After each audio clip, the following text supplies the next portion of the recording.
নমস্কার বন্ধুরা। বেলুচিস্তান থেকে উল্টো পায়ে ভাগা শুরু করেছে সুপার পাওয়ার আমেরিকা। সবচেয়ে মজার ব্যাপার হলো, নিজেদেরকে বিশ্বের নাম্বার 1 সেনা বলা পাকিস্তানি সেনা নিজের দেশে আমন্ত্রণ জানিয়েছিল আমেরিকাকে, অথচ নিজ দেশেই আসিম মুনিরের সেনা স্বাধীনতাকামী বেলুচ লিবারেশন আর্মির হাতে এমনভাবে মারা পড়ছে, যা দেখে বেলুচিস্তান থেকে খনিজ সম্পদ আহরণের যে স্বপ্ন ট্রাম্প দেখেছিল তা শিখেই উঠেছে। পাকিস্তান দ্বারা ছলে বলে হাতিয়ে নেওয়া বেলুচিস্তান খনিজ সম্পদে পরিপূর্ণ। সোনা, তামা, রেয়ার আর্থ ম্যাটেরিয়াল এসবের খনি রয়েছে বেলুচিস্তানে। আর এইসব খনিজ সম্পদের অফার নিয়ে ট্রাম্পের সাথে দেখা করেছিল শাহবাজ শরীফ এবং আসিম মুনির। আর ডোনাল্ড ট্রাম্পও মন বানিয়ে নিয়েছিল বেলুচিস্তানে খনন কাজ শুরু করার। আজ থেকে মাত্র 15 দিন আগেই আমেরিকা ঘোষণা করেছিল যে তারা বেলুচিস্তানে $1.3 বিলিয়ন ইনভেস্ট করবে সোনার খনি খোদাই করার জন্য।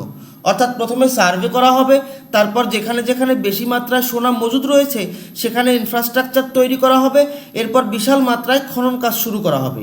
আর এ তো শুধু সোনার খনিতে ইনভেস্টমেন্টের কথা বলছি, copper mine, rare earth mine এসব প্রকল্পে বিলিয়ন বিলিয়ন ডলার ইনভেস্ট করার প্ল্যানিং চলছিল। তো 15 দিন যেতে না যেতেই আমেরিকার এইসব স্বপ্ন দুঃস্বপ্নে পরিণত হতে চলেছে।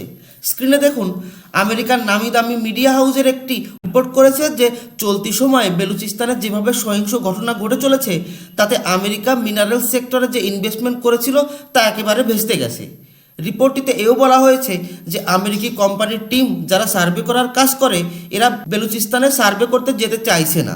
মাইনিংয়ের সাথে জড়িত কোম্পানিগুলো ইঞ্জিনিয়ার এবং মাঠ পর্যায়ে কাজ করা ওয়ার্কার্স পাচ্ছে না, কারণ এদেরও অবস্থা হয়েছে চীনি ইঞ্জিনিয়ারদের মতো। চীনি ইঞ্জিনিয়ার এবং ওয়ার্কার্সরা যেমন বিএলের ভয়ে পাকিস্তান ছেড়ে পালিয়েছে, ঠিক সেই একই ভয়ে আমেরিকি ইঞ্জিনিয়াররা বেলুচিস্তানে ঢোকার সাহসও পাচ্ছে না। আসলে পাকিস্তানে এখন চলছে অপারেশন হেরপ 2.0। বেলুচ লিবারেশন আর্মি দ্বারা পরিচালিত অপারেশন হেরপ এতটাই ভয়ানকভাবে চলছে যে সুপার পাওয়ার আমেরিকাও থরথর করে কাঁপছে বেলুচিস্তানে পা রাখতে। এখন প্রশ্ন হলো, আমেরিকাকে তো আমন্ত্রণ জানিয়েছিল পাকিস্তানি নাম্বার 1 সেনা, তাহলে বিএলের এই অপারেশনের বিরুদ্ধে আসিম মুনিরের সেনা কি করছে? তো পাকিস্তানি সেনা যে কাজে সব থেকে বেশি পারদর্শী তাই করছে, অর্থাৎ সারেন্ডার। অপারেশন হেরপ 2.0 শুরু হয়েছে আজ থেকে প্রায় 10 দিন আগে, কিন্তু পাকিস্তানি সেনা বিএলের একটা চুলও ছিঁড়তে পারেনি। অর্থাৎ বিএলএ যেখানে যেখানে কবজা করে বসে আছে সেখান থেকে এদেরকে এক চুলও সরাতে পারেনি পাকিস্তানি সেনা। অথচ এদের যে সাজসজ্জা তা দেখে মনে হচ্ছে এরা ভারতের সাথে যুদ্ধ করতে নেমেছে। ড্রোন, হেলিকপ্টার, ট্যাঙ্ক, সাজোয়াজান, উন্নত অস্ত্রশস্ত্র সব নিয়ে নেমে পড়েছে দেশের ভেতরের একটি স্বাধীনতাকামী গ্রুপকে মোকাবেলা করতে। অথচ কাজের কাজ কিছুই করতে পারেনি পাকিস্তানি সেনা।